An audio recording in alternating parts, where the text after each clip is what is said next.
Olá, tudo bem com vocês? Mais uma Advocacia na Raça, conectando histórias. Hoje eu trago a vocês o meu ilustre amigo, Dr. Cristiano, uma pessoa ímpar que conheci ao longo da carreira, uma pessoa maravilhosa, com uma vasta experiência na área que eu amo, a qual eu geralmente atuo, que é a área criminal. O currículo dele, por si só, já se fala. O doutor, ele tem especialidade na área criminal, pós-graduado em processo penal, especialista no Tribunal do Júri, professor, palestrante e jornalista, foi relator da 7ª turma do Tribunal de Ética e Disciplina, foi presidente da AABC, Associação de Advogados do Grande ABC, e presidente do 13º Conselho Regional de Prerrogativas por 2 vezes. Atualmente é presidente da Comissão do Tribunal do Júri da OAB de Santo André. Trabalhou em diversos casos de repercussão. Doutor, seja muito bem-vindo ao nosso podcast. Quero que o doutor se sinta à vontade. Aqui nós vamos conectar histórias, conversar a respeito de vossa carreira. Muito prazer, doutor. Que alegria, Rubens, estar aqui com você nessa tarde, né, nesse programa lindo e maravilhoso, que é, né, o Conectando Histórias, né? Então vamos começar a conectar a nossa história, né? Isso é muito bom, doutor. Eu costumo sempre dizer uma coisa, que o homem faz seu caminho andar. Vamos fazer a nossa história juntos. Com certeza. Doutor, fala para mim, como é que começou a sua carreira? O doutor vem de uma carreira já, de uma família de juristas ou não? Como é que deu o primeiro contato com o direito? O que despertou ao doutor em querer, de repente, trilhar os caminhos da justiça? Eu não venho de uma família de juristas. E a minha carreira teve início assim num despertar. Naquela época, eu digo naquela época, um pouco no passado, né? Hoje se fala doutor é novo, o doutor tá brincando. Se fala em office boy, né? Sim. Ninguém vai saber o que é office boy, né? Nem tão pouco mensageiro, né? Sim. Naquela época eu era um office boy, trabalhava em São Paulo, entregando as correspondências. E ao contrário de todo menino que acaba seu trabalho e ia para o cinema, né? Ou ia ganhar tempo, né? Brincar, fazer alguma coisa, né? Eu digo menino com 14 anos. Mas eu parava no Tribunal de Justiça de São Paulo e lá tinha os grandes julgamentos do Tribunal do Júri.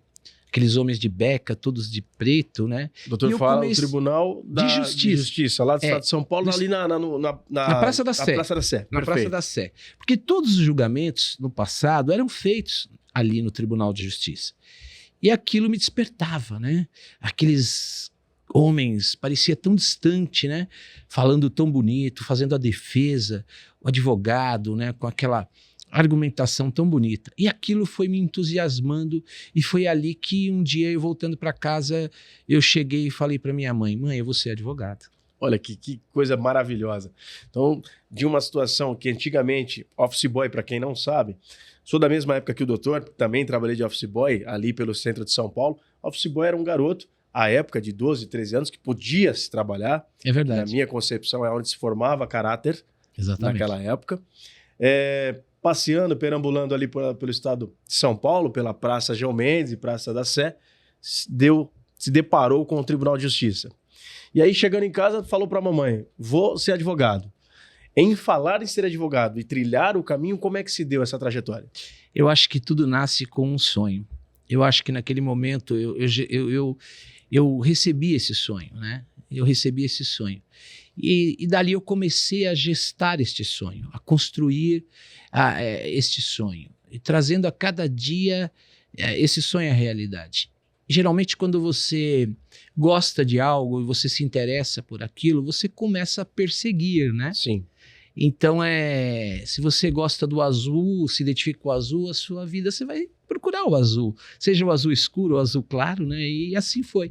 E aí tudo que envolvia filmes, tudo que envolvia algo do direito, até mesmo novelas, eu me identificava. Eu falava, poxa, bacana. Eu acho isso muito legal, porque eu costumo dizer o seguinte, que defender é muito difícil. Acusar é muito fácil. Acusar, você aponta um dedo e diz, foi ele. Mas defender, você tem que explicar que não foi ele ou não foi ela. Você tem que realmente construir algo de forma completamente diferente. Eu costumo definir isso, a nossa profissão do advogado, ele está literalmente inserido na nossa Constituição, da indispensabilidade do advogado no artigo 133, que o advogado é indispensável à administração da justiça. Mas também é uma carreira, eu diria, que é abençoada e vem também das dádivas de Deus. Sim. Se nós pegarmos no Evangelho de 1 João, nós vamos encontrar a figura do advogado. Exatamente. Lá está bem claro, filhinhos, não pequeis, mas se pecar, você terá um advogado. Então o advogado ele tem, tanto nas escrituras sagradas, quanto na Constituição Federal. Já é uma coisa que vem dos antigos, né? Exato. De escrituras antigas. E aí o doutor começa ali a gestar esse dom e esta vontade e se matricula na faculdade. Qual foi a faculdade que o doutor se matriculou Então, e como é que se deu essa carreira acadêmica nesse Na nesse minha início? época, nós tínhamos só 2 faculdades aqui na região. Hoje você tem inúmeras faculdades, Sim. né? E naquela época, nós tínhamos a Universidade de Mogi das Cruzes e você tinha a Faculdade de Direito de São Bernardo. Sim, eram as únicas duas. As únicas 2. E eu passei em Mogi. Olha que legal. E uma coisa interessante que eu quero até passar aqui para você nesse bate-papo gostoso, né? Quando eu estava na empresa, era office boy, né? Só que eu havia sido promovido, me tiraram da rua, né? E eu fui ser arquivista. Já estava numa classificação melhor. Isso. Já se ganhava mais.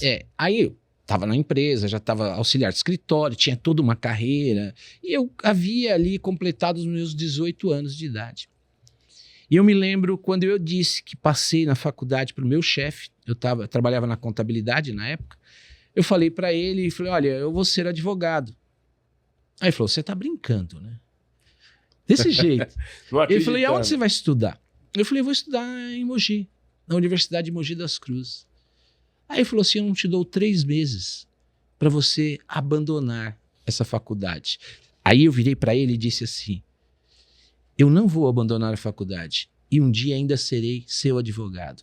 Olha que loucura. Escutem isso. E olha só, passou o tempo, eu me formei, e um belo dia ele sofreu um acidente, causou um acidente, um homicídio culposo lá na Praia Grande.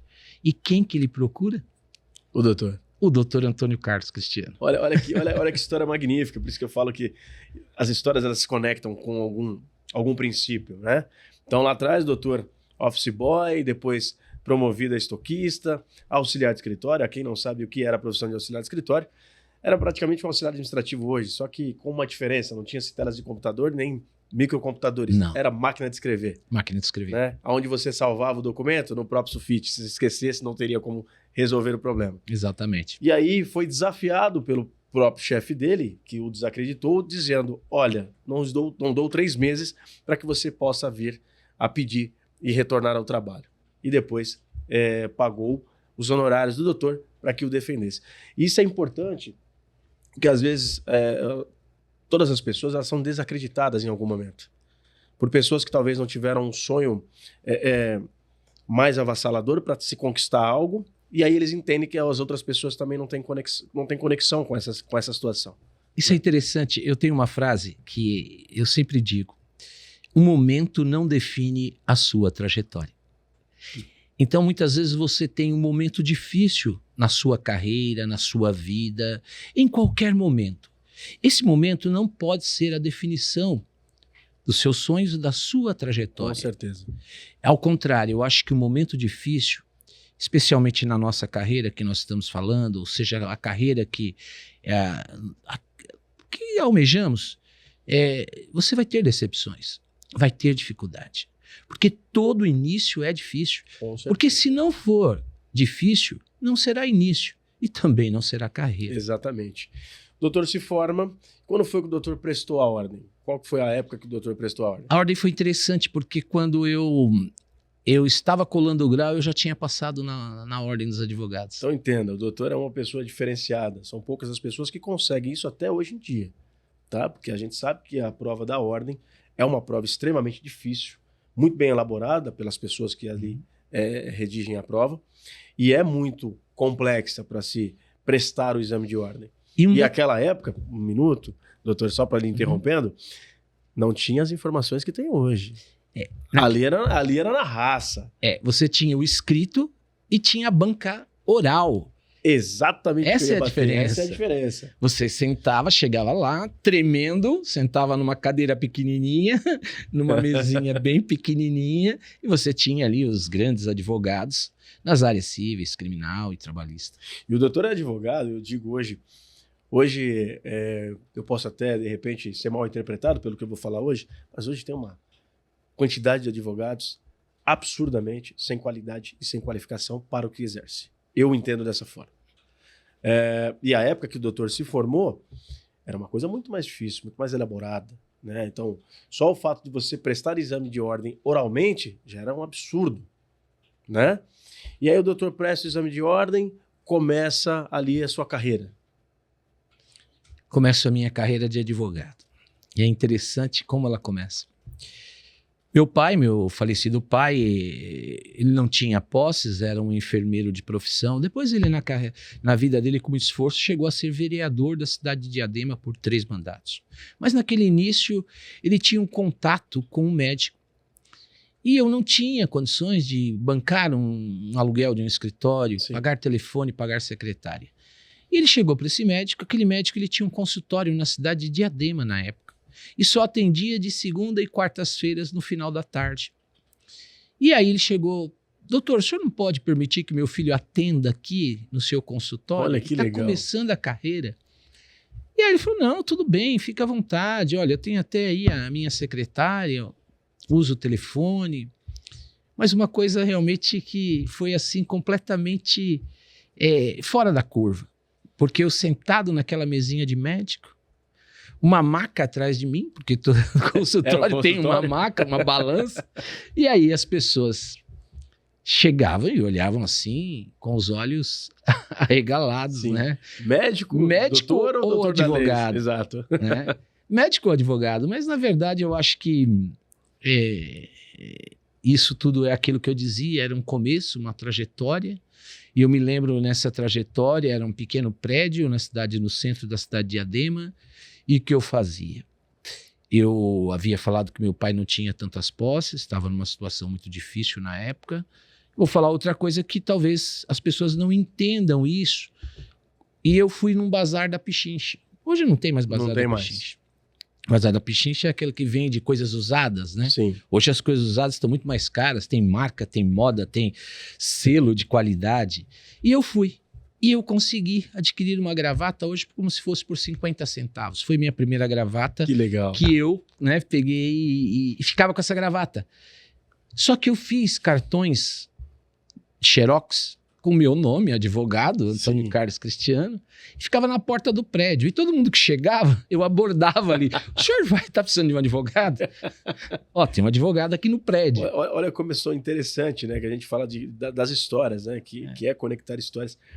Por mais que hoje o doutor seja um advogado muito bem sucedido, uma pessoa plena, teve um começo.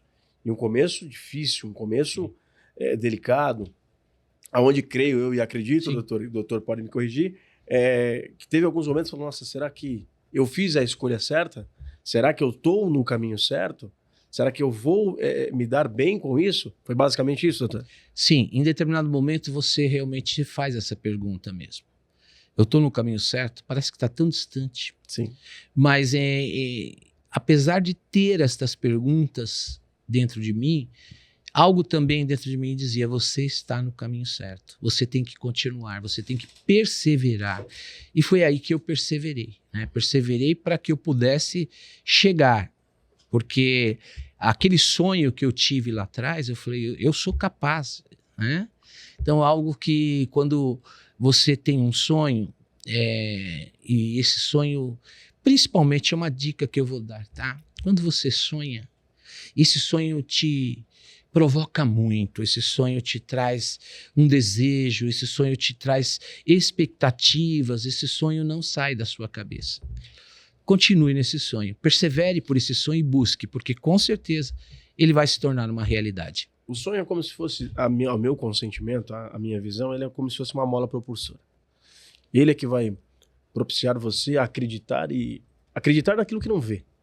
Exatamente. Porque o sonho ele está além das realidades. Então você acredita sonha, acredita e busca, né? Uhum. Eu sempre digo que as pessoas, infelizmente, na maioria dos casos, na maioria das vezes, elas não conseguem quebrar os paradigmas, né? Então, ela nasce num local, ela tem aquele... Ao redor dela, ela tem aquelas pessoas, ela não consegue romper essa barreira, que é o paradigma dela. Então, quando você sonha, acredita e tem um viés, uma coisa mais forte que te propicia ser uma pessoa mais forte, você vai até o final. E foi o que aconteceu com o doutor. E foi o que aconteceu comigo. E uma outra coisa que eu posso falar a quem está aí iniciando uma carreira ou que está na carreira, uma coisa que é certa, a vitória é distante. Sim. A vitória não é É próxima. muito difícil, né, doutor? Não, a vitória é distante. Mas essa é a combustão para a chegada. É você saber e falar assim, eu vou conseguir. Porque aquele menino que olhava, que era o office boy, né, que tinha o ofício de menino, que trabalhava lá com as coisas do escritório, imaginar que eu cheguei aqui hoje, não que eu diria, é a conquista, é a vitória, é a trajetória, né? Mas em relação àquele menino hoje, a vitória realmente foi muito distante. Sim. E a cada dia você conquista a vitória, para você manter a vitória, você tem que continuar perseverando. Eu falo a todos porque, assim, quando eu comecei e eu entendi que a minha carreira também seria na área jurídica, eu era técnico de elevador. Olha a distância de uma profissão para outra, né? Em que pese as relações de consumo dentro dessa empresa, elas se transacionavam entre o direito também. Só que até eu conseguir entender que deveria virar advogado e trilhar as linhas da justiça foi uma coisa muito demorada, né? Que também foram situações da gente, olha, será que vai dar certo? Será que não vai dar certo? Desacreditado por muitos, né? Só que depois que você consegue trilhar esse caminho, e eu falo aos novos advogados também, quando você vê esse sonho se tornar realidade e que você consegue viver disso, porque ser advogado é diferente de viver da advocacia. Eu conheço inúmeros colegas que não conseguem ter o próprio escritório. Sim. Dependem de outros escritórios para sobreviverem. Às vezes por uma situação confortável, às vezes porque não conseguiu emplacar ou conseguiu criar uma carteira de clientes como base para se manter, né? E a advocacia ela é muito complicada. Então, entre você sair da faculdade, tirar a ordem, virar advogado, tem um caminho muito longo. Entre você constituir o seu escritório e ter uma carreira de sucesso, aí o doutor pode contar pra gente de todos os trabalhos que fez de grande repercussão nacional. Eu acho que a carreira ela é construída, como nós dissemos, a cada dia. E você colocou alguns passos que são fundamentais. Tirar a carteira em primeiro lugar. E é algo que não é fácil. Você precisa se preparar muito Sim. para tirar a carteira. Depois que você tirar a sua carteira, você tem que continuar estudando. O estudo ele é uma continuidade. Ele faz parte do combustível de uma carreira de sucesso. Sim. Para se chegar à vitória. Nessa minha trajetória, eu tive alguns casos, né, de repercussão, dentre eles o caso da favela naval, né, que teve uma grande repercussão. Vou fazer um adendo, doutor. A quem não sabe, o caso da favela naval, a gente está falando de 15 anos atrás, 20 anos atrás? Eu acho que isso 1994, 95? Não, isso, exato. 1997 para 98. Não, 98, eu me recordo mais ou menos. Eu tinha, em 98, 18 anos. 18 anos. E eu lembro que foi uma situação muito marcante, que, me corrija, doutor, eu lembro que estava tendo uma blitz, eu esqueci o nome do policial, Rambo, Isso. era o apelido dele. E aí eles acabam abordando, a viatura acaba abordando 4 pessoas dentro de um veículo Gol. Eu não sei se o Gol era bege ou cinza, não me recordo. Isso mesmo. E aí já tinha-se denúncias daquele local, exatamente, né, sendo apuradas ali, as pessoas já estavam filmando, e veja a diferença. Hoje, você pega o seu aparelho telefone, você liga, grava em 4K. Naquela época, você tinha que pegar uma câmera V8 gigante, com bateria, tripé, e colocar ali para tentar posicionar, que era muito mais fácil ser identificado. Sim. E ali já estavam sendo filmados essas agressões desses policiais. Foi isso, doutor? Foi exatamente isso. Esse caso ele teve uma repercussão nacional e até mesmo internacional. O que ocorre ali, nasceu ali, eu acho que de toda a luta, de toda a tristeza para uma sociedade, ações que foram feitas ali de forma indevida, independente de se discutir o mérito dela. A instituição da Polícia Militar é uma grande instituição. Sim, concordo plenamente. E pontualmente ocorreu ali aqueles deslizes profissionais. E o que acontece nessa questão? Nasceu ali a polícia comunitária. Não existia a polícia comunitária, né, até o caso da favela naval. Não existia. O que seria a polícia comunitária, doutor? Explicando para os A polícia comunitária é uma polícia que está mais próxima da comunidade. Mais empática com a comunidade. Mais empática com a comunidade, né? Perfeito. Nasce ali diversos protocolos de trabalho da polícia militar. Então, isso trouxe à luz exatamente o procedimento da polícia. Então, é fundamental que houve um grande divisor de águas. O policial militar, na década de 90, que foi para 97 para 98, ele era julgado somente pelo Tribunal Militar. Sim. Aí ele foi levado, veio a lei, comum. a justiça comum, para ser julgado pelo Tribunal do Júri por crimes cometidos no exercício da sua função, entretanto, né, com excesso. Olha como as coisas, como a lei, ela se modifica com os fatos que ocorrem naquela ocasião. São as condutas que definem, né? Eu diria que é a evolução da sociedade que vai ali colocando condutas, né? Sim. E uma coisa interessante que eu quero trazer sobre esse caso de forma pontual, um dos meus grandes desafios na minha carreira foi a favela naval. Porque eu vou te dizer o porquê. Como se deu, doutor, para você chegar nesse caso? E aí? É interessante, eu era muito jovem. E um advogado jovem, ele encontra uma grande barreira. Sim. Quando alguém chega para um jovem advogado, ou até mesmo para não diria um médico nem tanto, mas um jovem advogado, a figura do advogado, ela traz consigo, que não tem nada a ver uma coisa com a outra, que o advogado é mais experiente, é mais maduro, e não é isso. E eu sofri isso também. Simbologia, acho que do advogado, por ser mais sério. Por ser mais sério, o aspecto muito mais interiorizado, mais maduro. Aí o que ocorreu? Eu não fui contratado para promover a defesa dos policiais, por ser jovem. A família me indicaram, eu estava no auge do tribunal, com grandes conquistas, ganhando vários júris. Só que o meu nome foi indicado para defender época, doutor, quanto tempo defender o Rambo e defender... naquela época, eu me formei em 1988, 89. De 89 para 90... 88 para 89, isso. 88 para 89. São 10 anos. 10 anos. Então, doutor, já tinha uma carreira bem consolidada. Mas mesmo assim, eles acharam jovens. Tanto é que contrataram um advogado mais maduro e mais experiente, né? Então, mas essa é a grande diferença. Nem sempre aquilo que você vê te entrega. Sim.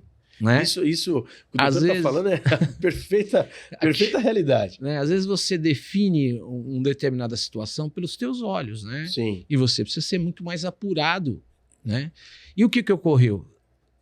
No final, eu acabei sendo contratado pelas famílias das vítimas que foram vítimas daqueles crimes. Olha como isso é importante. Você vê que interessante. Olha como é importante e interessante e como o doutor já demonstrava uma pessoa de firmeza, de responsabilidade. Porque se hoje os advogados sofrem agressões psicológicas, sofrem ameaças, né, por ambos os lados, imagina a época onde policiais militares, nada a opor à Polícia Militar, adora a Polícia Militar, ela representa um papel muito importante ao Estado de São Paulo. Sem dúvida. Perfeito? Nós estamos aqui comentando um fato que aconteceu lá atrás. Sim. Imagina na cabeça do doutor, naquela época, olha, eu vou agora ser assistente de acusação para condenar os policiais que, em determinado momento, infringiram a lei. Olha a responsabilidade. Olha como isso é importante. A responsabilidade e também um pouco de insegurança, porque, Total. né, vamos trazer uma palavra entre aspas, medo, fecha aspas, Com né? certeza, as ameaças. Então, e aí o que ocorreu nesse sentido? Eu prestei um excelente trabalho e eu enfrentei duas barreiras. Não somente estar de um lado, que é o assistente de acusação, contra não a polícia militar, mas contra aqueles indivíduos que atuaram de forma indevida no exercício da profissão.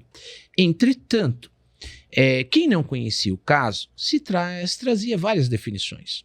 Mas naquela época, ser assistente de acusação era difícil. Sim. Porque geralmente o que se define um advogado. Até porque era novo, né, doutor? Não. Essa parte da assistente então, de acusação, e se define né? o quê na década de 90? Advogado é para defender e não para acusar. Essa é a diferença. Exato.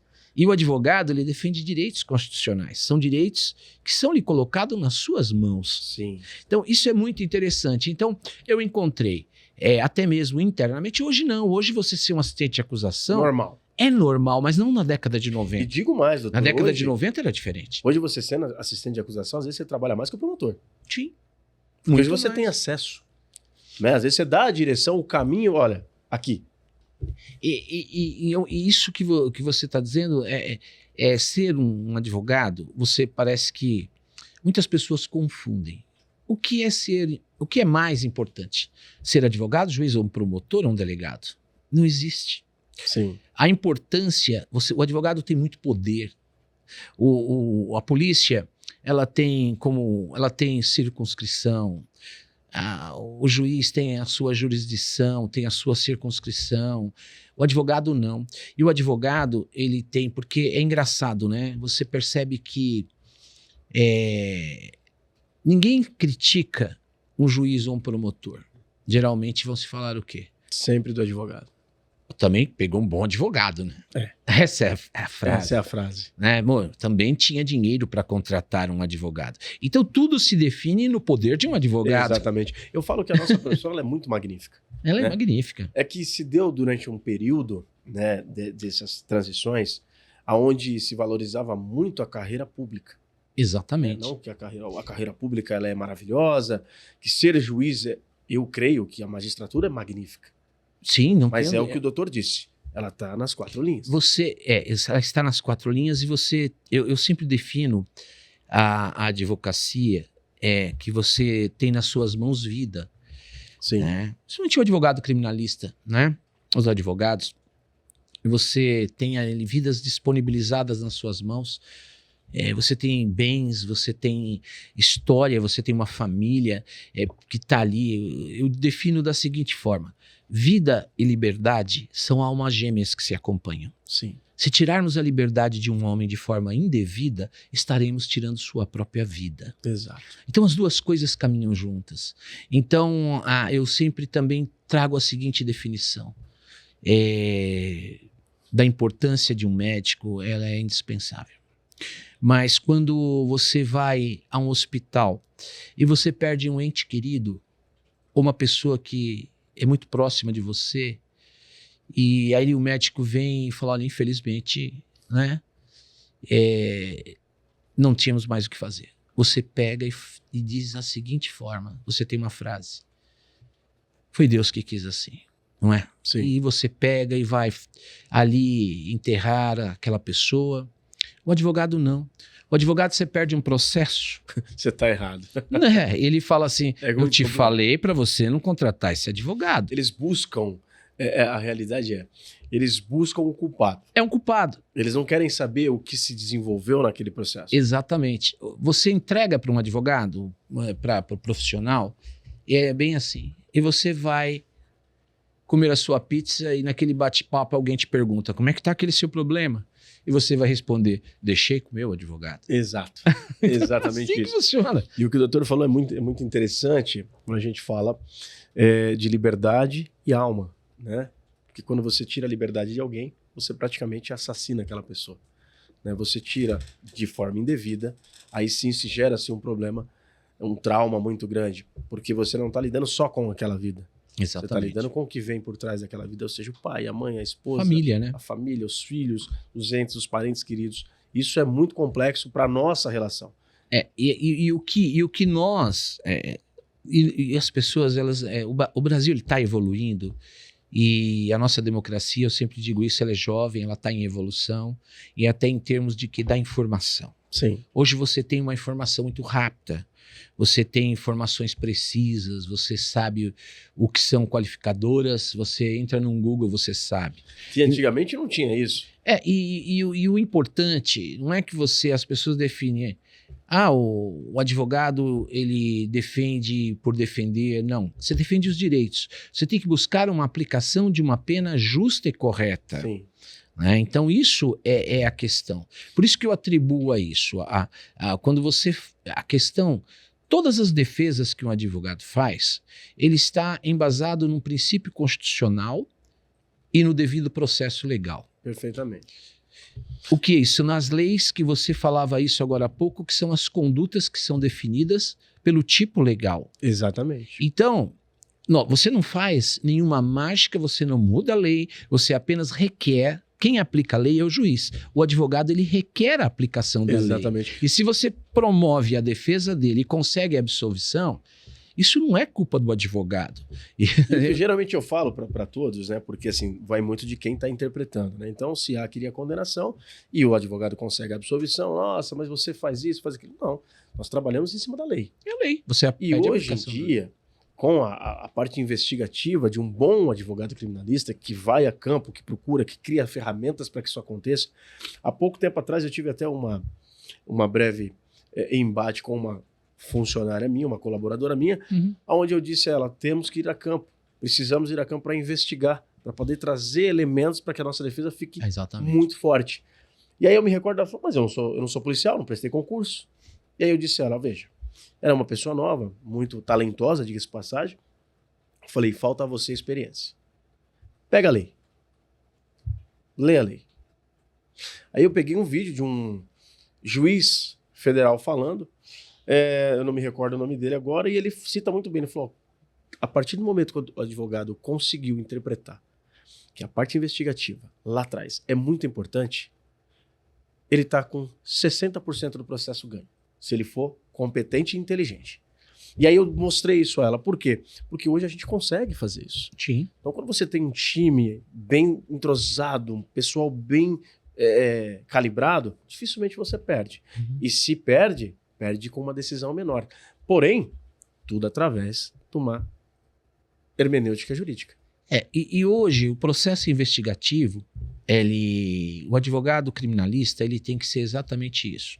Ele tem que ir em loco, ele tem que investigar, ele tem que... Hoje existe a resolução para que nós possamos atuar. Sim. No próprio inquérito policial. E é de suma importância. É de suma importância. Eu lembro uma vez que eu ganhei um júri, e eu aconselho quem atua no tribunal do júri ir ao local do crime, analisar o local do crime, as dimensões, o espaço territorial. E eu ganhei um júri uma vez porque eu fui exatamente no local do crime, aonde a denúncia constava que ali era uma rua e, na verdade, era uma viela. E essa viela não tinha outro espaço para aquela pessoa que estava sendo acusada passar. E ele tinha um desafeto. E ele tinha que passar porque ele voltava da casa dele. Sim. Ele agiu em legítima defesa. Só que a promotora falava que aquilo era uma rua e, na verdade, foi uma viela. E olha o que a diferença. E eu comprovei que era o único espaço que ele estava para acessar, ele poderia acessar a aquele sua momento. casa. Olha o que o doutor está falando e como é importante. O doutor atua muito, muito no Tribunal do Júri, atua durante muitos anos. Então, quando você vai a campo, porque a promotoria nem sempre vai a campo. 90% das vezes não vai. Não vai. Né? Não tem disponibilidade para isso, às vezes nem se interessa para isso. Sim. Ela já recebe o inquérito pronto, então na cabeça do promotor, imagino eu, e talvez um dia traga um promotor para poder esclarecer isso, Sim. eu posso estar até falando besteira, ele recebe os autos, ele fala, tá aqui o que eu preciso. Agora, um advogado combatente, um advogado que tem uma técnica, uma expertise mais aprofundada, ele vai a campo, que é o que o doutor disse. De uma rua, onde é muito mais larga, que eu poderia passar para o calçamento lateral, ao invés de ir aonde estava o meu desafeto, se modifica quando tem uma viela. E se prova que se ele não passasse ali, ele não teria como retornar à residência dele ou qualquer outro local de retorno dele e foi obrigado a agir em legítima defesa. olha o que o doutor acabou, como isso é importante. E como é que são esses casos que o doutor sempre atua? Como é que o doutor sempre atua na parte do júri? O doutor tem pessoas que o auxiliam? Como é que funciona essa parte? Eu tenho pessoas que me auxiliam porque não existe mais a advocacia de um homem só. Né? Sim. Você precisa realmente ter uma equipe, você precisa ter uma estrutura para que você possa realizar e entregar um bom trabalho. Hoje você tem que se auxiliar também de peritos, pessoas que atuem numa perícia, pessoas que possam compreender muito bem hoje a informática também, como montar todo um chamado um croquis, como buscar isso no Google, como entregar um mapa do Google Maps local. E hoje é muito dinâmico, você tem que trabalhar com muitas imagens no tribunal do júri na produção dessa prova. Porque hoje essa prova estática, ela não te entrega muito. E nós temos que sempre lembrar que no tribunal do júri, ninguém estava lá no local. Somente aquele que é acusado, a vítima e as testemunhas que nem sempre são testemunhas que trazem a verdadeira sinceridade ou apenas por definição. Peguem esse detalhe que o doutor acabou de falar. Isso aqui está sendo uma aula de direito, né? Então, quando o doutor fala de prova estática, é aquilo que você olha e você não vê absolutamente nada. Isso.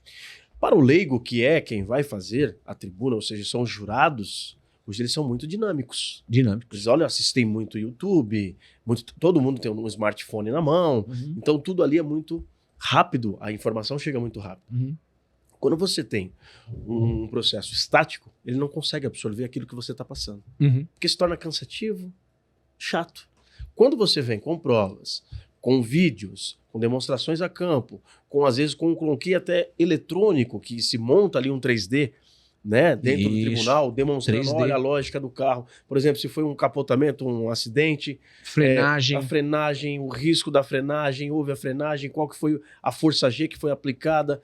Olha como são detalhes que fazem com que o jurado interprete de acordo com o que a defesa quer e saia o resultado necessário. É mais ou menos isso, doutor? Mais ou menos isso. Você tem que ter também até um médico, às vezes em casos complexos, de uma prova técnica, onde você precisa fazer quesitos e você precisa ter um auxiliar técnico, seja naquela área específica. No caso de um médico, para explicar. Você imagine alguém chegando numa sala, abre-se uma porta e se depara com uma pessoa com uma faca na mão e aquele corpo estendido no chão. A pessoa sai gritando, ou ela ou duas pessoas, dizendo, olha, foi ele que matou, porque quando eu cheguei, a faca estava na mão dele, o corpo estendido e cheio de sangue no chão. Olha que loucura. E ele estava com os olhos bugalhados. E essa prova ela é muito difícil, porque é necessário de uma prova técnica e científica para se provar o quê? A compressão. Houve esganadura, não houve esganadura? A compressão da faca, se e na verdade ele não tinha esfaqueado aquela pessoa. Ele estava tirando a faca das costas daquela pessoa para tentar salvá-la. São coisas diferentes, e por isso que só para encerrar, e eu dizia no início, acusar é fácil. Fazer uma defesa boa e com excelência é difícil. Eu lembro de dois episódios na época dos meus bancos acadêmicos. Eu tive aula com um perito muito experiente e ele demonstrava a lógica da entrada da faca, da saída da faca. Então, quando o corte ele entrava num certo ângulo, você, quando tirava a faca, você sabia de que forma que aconteceu, se foi intencionalmente, se não foi. Exatamente. E isso tem que ser feito por um perito, né? Não há como se fazer de outra forma. E eu também tive, na época, um professor meu, doutor Eduardo, um magnífico também, um professor que tive na faculdade, e olha, não era nem área criminal, era parte civil. Ele falou, você imagina o seguinte, uma família muito poderosa, muito milionária, com muito dinheiro, teve esse rapaz que era casado com certa pessoa, teve um relacionamento extraconjugal. Até aí, uma traição, ok. Só que dessa traição, houve o nascimento de uma criança. Porém, essa criança, sabe-se lá por quê, ela acaba nascendo, ou seja, tirada do útero e sem vida. E aí ele explicando a época, eu não me recordo o nome do exame, não sei se era doce, mas extrato de galeno, status de galeno, algo nesse sentido, que era o seguinte. Então, a perícia ia até o corpo dessa criança, coletava-se o pulmão, colocava-se numa bacia com água e esperava. Olha que coisa louca, só que você tem que saber, né? Sim. E aí ele falou o seguinte: se esse pulmãozinho dessa criança afundar, ela não recebeu a capacidade civil e automaticamente não recebeu os bens, a herança desse pai. Uhum. Porém, se esse pulmão boiar, é porque ela nasceu, respirou a capacidade civil e adquiriu todos os direitos daquela família. É a lei do nascituro. A lei do nascituro. E isso está no Código Civil. Olha como isso é importante ter um técnico para poder se analisar isso. Mas, nossa, como é que vai fazer isso no corpo de uma criança? Não, isso é direito, isso são leis que as pessoas às vezes não entendem. É mais ou menos isso, doutor? É mais ou menos isso, e você definiu com muita clareza. É como trazendo isso para o criminal, o estado puerperal também da mulher. Exatamente. Que ela pode matar o bebê se realmente ela não tiver um auxílio, que ela entra num estágio ali de uma emoção muito forte, uma confusão mental, né? Que ela acaba ali matando o seu próprio bebê. Então é o estado puerperal que ela se encontra. Então tudo isso são provas técnicas que você vai buscar para uma definição de uma aplicação de uma pena muito mais justa e correta. Ao contrário do que se dizem, o advogado não é para lutar para tudo pela absolvição. Não, o advogado é pela busca de uma aplicação correta da lei.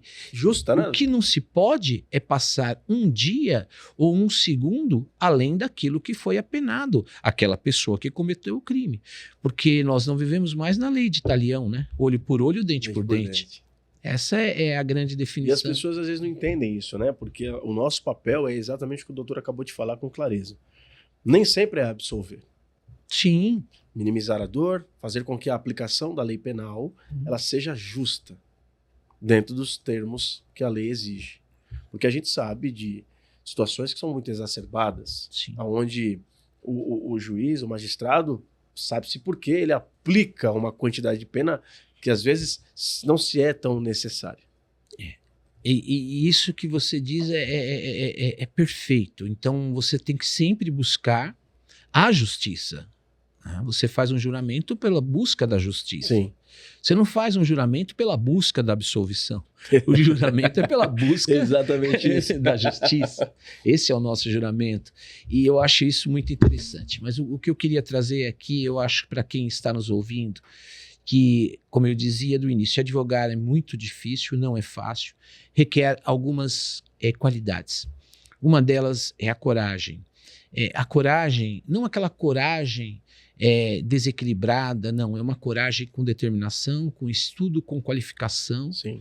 mas com perseverança. É um misto que você tem que ter dessa coragem.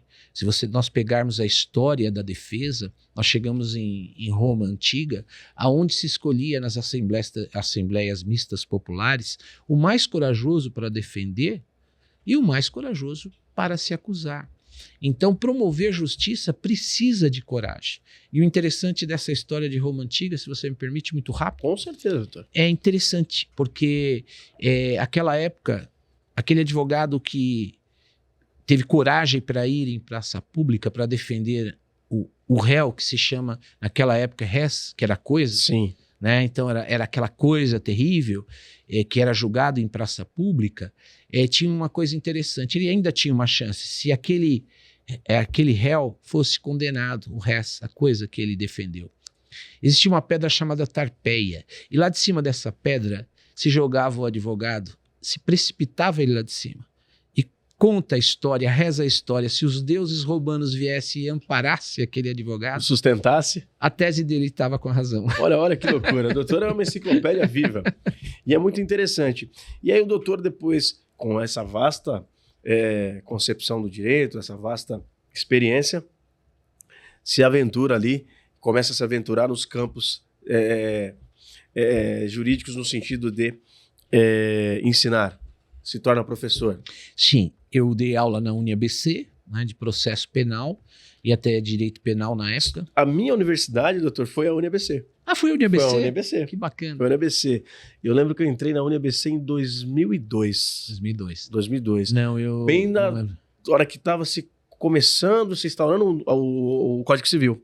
O novo Código Civil, aquela época. Sim, aquela época. Naquela época estava se fazendo essa transição e eu lembro que meu professor, o professor Eduardo, falava: olha, tá mudando, vocês vão ter que... Vai ter muita coisa que daqui 10, 15 anos que vocês vão ver aplicabilidade. E de fato foi isso mesmo. Foi isso mesmo. Demorou bastante, uma vacância ali muito grande para que a gente pudesse ter aplicabilidade de alguns artigos. Né? Do Código de Processo Civil. Isso. É a mudança. Foi muito legal. Muito legal, porque na época, pra gente era tudo novo, né?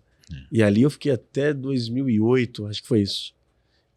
Entrei em 2004. 2004 eu entrei e saí em 2008. Ali na UniABC. E ali eu dei aula, tive uma carreira, depois enveredei para palestras com várias coisas, né, que fiz. Participação. Você lecionou durante quanto tempo? Lecionei por 2 anos. Olha que legal. 2 anos na UniABC e tive muitos alunos que hoje são colegas advogados, né? Que legal. Isso deve ser magnífico, né? É muito você bacana. dá aula e de repente você vê, olha, fruto até do meu trabalho, do meu ensino. Muitos me encontravam, e aí o estudante ele de direito, ele sempre depois te encontra, mestre, né? É uma definição muito bacana, né? E só para a gente não perder, né, aquele início da nossa entrevista, que na verdade me traz a lembrança do início da carreira. Aquele menino que estava lá na Praça da Sé, aí de repente ele começa a romper essas barreiras e chega Quebra os a ser paradigmas. Professor. Olha que loucura. De uma grande faculdade, e daí vem muito mais, as coisas começam a acontecer, rompendo, se você me permite, e depois desse caso eu tive grandes repercussões, eu fui homenageado na Câmara Municipal da cidade de Diadema, como advogado do ano, eu tenho isso gravado numa grande placa, eu me destaquei como um dos maiores advogados da cidade e da região. Isso é sensacional. E dali eu comecei a crescer, a receber muitos convites, né, em várias áreas, né? Sim. E aí foi me destacando, e na cidade de Diadema, quando a cidade de Diadema completa 35 anos de idade, eles fazem um jornal da cidade com as grandes personalidades da cidade. O doutor estava lá. E eu estava lá. Olha aqui. E qual era o título? O office boy que virou advogado criminalista. Olha como o nosso programa aqui, ele conecta essas histórias e como isso é magnífico. Porque, vejam, a gente está saindo lá de 1980, na década de 80. Passa-se por gerações, enfrenta-se inúmeras situações, né? E depois, ao longo da carreira, se torna a pessoa muito importante dentro do local onde vivia, quebrando aquele paradigma de pessoas ali daquela região que talvez não tiveram tanto destaque. Começa a lecionar, leciona para vários alunos e depois entra na carreira política da OAB. Da OAB. Como é que se deu essa transição? O que o doutor sentiu? O que o doutor achou que poderia fazer neste ambiente que já é uma situação política? Que a gente sabe que a política era um pouco mais delicada. Se requer um time, um feeling um pouco mais apurado. Eu dizia a você também uma frase que eu carrego ela como sempre como um paradigma, né? O homem faz seu caminho andar. O homem pode fazer um bom ou um mau caminho. E dentro desse caminho eu trilhei também, porque o mundo jurídico te transporta e faz você conviver com a comunidade jurídica, né? E qual é essa comunidade jurídica? Além daqueles que estão ao seu lado também no dia a dia, mas é a administração da Ordem dos Advogados. Como funciona a Ordem dos Advogados como instituição, uma das grandes instituições do nosso Brasil. Eu digo isso, ela esteve no primeiro impeachment, que foi o impeachment do Collor. Olha, a gente foi... A Ordem dos Advogados, ela teve um grande 1990? papel. Foi. Em 1990, na década de 80 para 90, nós tivemos o primeiro impeachment de um presidente da República. E isso proposto pela Ordem dos Advogados. Então, eu comecei a participar da OAB na subseção, e aí nós estamos falando, é interessante que eu tenho um colega que ele é procurador, ele é um procurador, ele é defensor público, começou como procurador do Estado e hoje ele é procurador. Ele é defensor público, perdão. Ele foi procurador e... Depois veio para defensor público. Defensoria Pública. Ele diz assim, meu amigo, você você é além das fronteiras, você extrapola as fronteiras. Essa é uma definição dele, não minha, porque nós estamos falando da cidade de Diadema. E aí depois eu venho para Santo André. E nós estamos falando da cidade de Diadema, é uma cidade hoje magnífica. A gente conhece, mas há 30 anos atrás, tinha-se uma deficiência. Exatamente. Uma deficiência grande do poder do Estado para com as pessoas que moravam lá. Não é isso, doutor? E aí, rompendo as barreiras, aí eu venho para a cidade de Santo André, também dou continuidade no meu escritório, e aí eu participando da ordem, eu ocupei várias comissões. Na cidade de Diadema eu fui presidente da Comissão de Direitos Humanos, presidente da Comissão de Prerrogativas, participei na época do Conselho penitenciário da cidade, indicado pela ordem, e depois venho assumir a presidência da subseção da Associação dos Advogados da cidade de Diadema, do Grande ABC. Isso é importante. Depois disso, eu venho para Santo André e assumo a presidência da Associação dos Advogados do Grande ABC, com o apoio do então presidente e também de vários colegas. Aí fui presidente da Associação dos Advogados do Grande ABC, depois presidi, antes disso eu já fazia parte, fui relator do Tribunal de Ética e Disciplina da 7ª turma da Ordem dos Advogados. Olha que importante você ser o relator de um tribunal tão importante. Fui então... Você lida com advogados, né? Com advogados. Advogados que de repente fizeram algo e que estão na mão do advogado experiente. Exato. E aí eu já havia sido no passado também defensor das prerrogativas, fui membro da Comissão de Prerrogativas do então e grande falecido já Dr. Alberto Rolo, e eu fiz parte dessa comissão na seccional da OAB de São Paulo. Olha, e aí, depois da associação, eu assumo a presidência do Conselho Regional de Prerrogativas da região do ABC. Olha que coisa... Sobre a responsabilidade de 25 mil advogados. Então, isso a primeira vez, depois novamente fui reconduzido. E hoje estou caminhando aí para ser conselheiro da nossa seccional, uma das maiores seccionais do Brasil, né, que é São Paulo, e indo para o Conselho do Estado, que será agora dia 21 de novembro. Né? De novembro é a eleição. A eleição. Online. Se cadastrem. A quem não fez isso ainda, procure se cadastrar. É muito simples, é fácil, né? Olha como as coisas são interessantes. Então a gente sai de um menininho lá de baixo, um office boy, e olha que carreira magnífica, né? Com o Dr. Trilha, sempre muito ponderado, uma pessoa muito agradável, uma carreira correta, honesta, aonde trouxe o doutor a percorrer todos esses caminhos. E hoje o doutor tem escritório aonde, doutor? Em Santo André, na Avenida Portugal. Né? Então, estou aqui na cidade de Santo André, já há mais de 16 anos, né? Depois que eu vim, 17 anos já estou. 17, tenho 36 anos de carreira já, né? Olha que legal. Uma vasta aí experiência. E hoje também, por esta trajetória de vida profissional e também pela experiência, né? Eu estou agora, terminando o meu livro, já terminei. O doutor escreveu um livro. Escrevi, não é um livro, é um pocket, né? Uma coisa rápida, objetiva. E trata do quê, doutor? Falar é fácil. Descubra o seu potencial. Olha como falar. Bem típico de um advogado muito experiente, que trabalha e já labutou muito no tribunal do júri, onde a fala, a eloquência, tudo isso se faz muito necessário para que você convença aquilo que você precise. Exatamente. E aí lança um pocket desse sentido. E ele trata, assim, basicamente, quais são as instruções que o doutor dá uma pitada aqui para o nosso público. O que seria esse pocket? Como é que é esse manual? É um manual muito simples. Você, desde fazer entrevistas, passar por uma entrevista de emprego, mas audiências.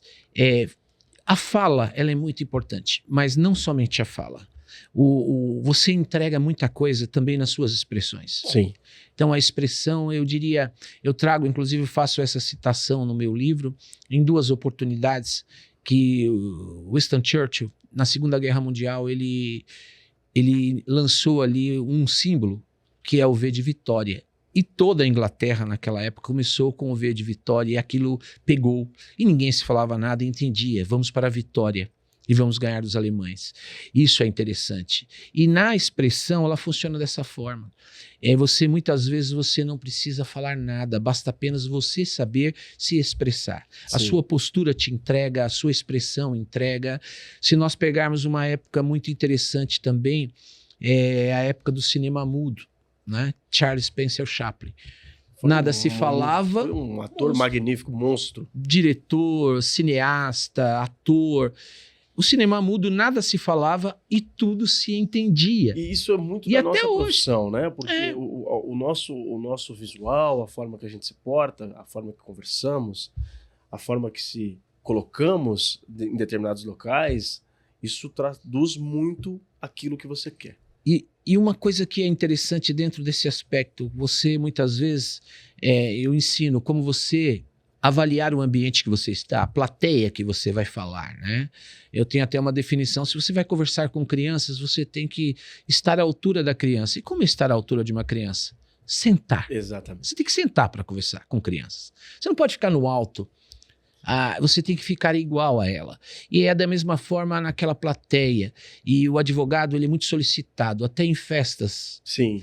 familiares. Todo mundo quer falar com o advogado. Deixa o doutor ou a doutora falar. Exato. E você tem uma coisa que eu digo no livro. Você nunca diga, eu não estava preparado. E essa experiência que o doutor trouxe para o Pocket também foi da época que o doutor teve um programa televisivo. Sim.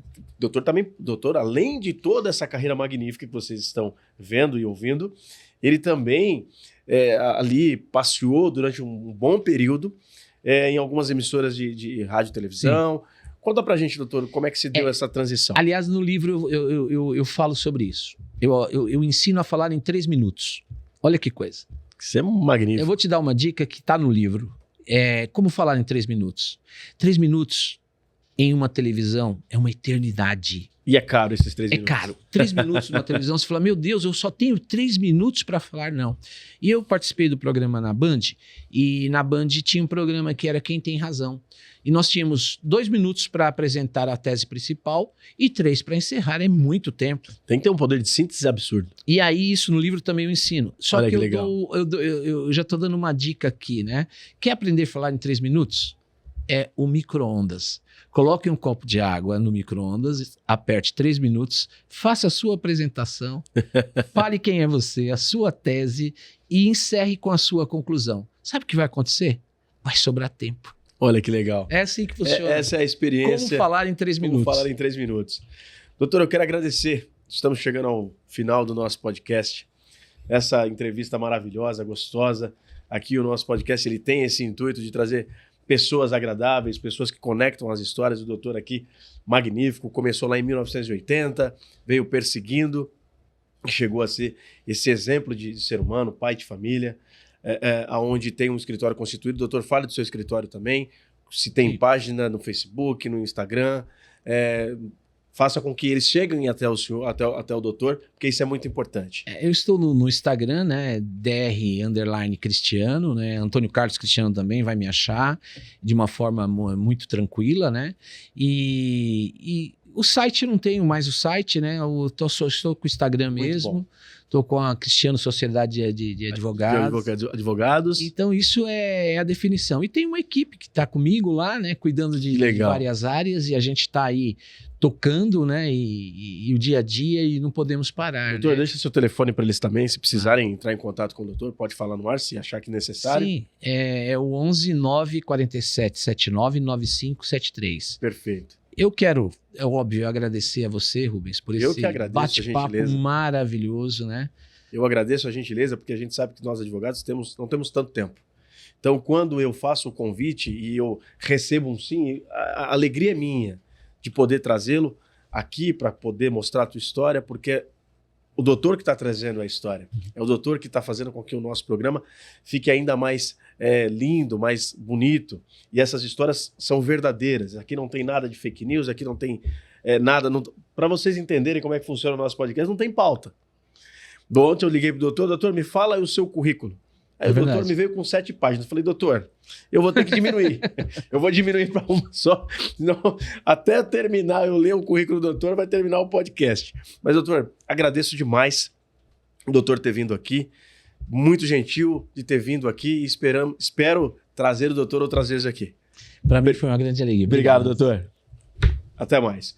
Sigam a gente nas redes sociais e em breve traremos a você, Dr. Cristiano, de uma forma que você nunca viu. Fiquem com Deus e até mais.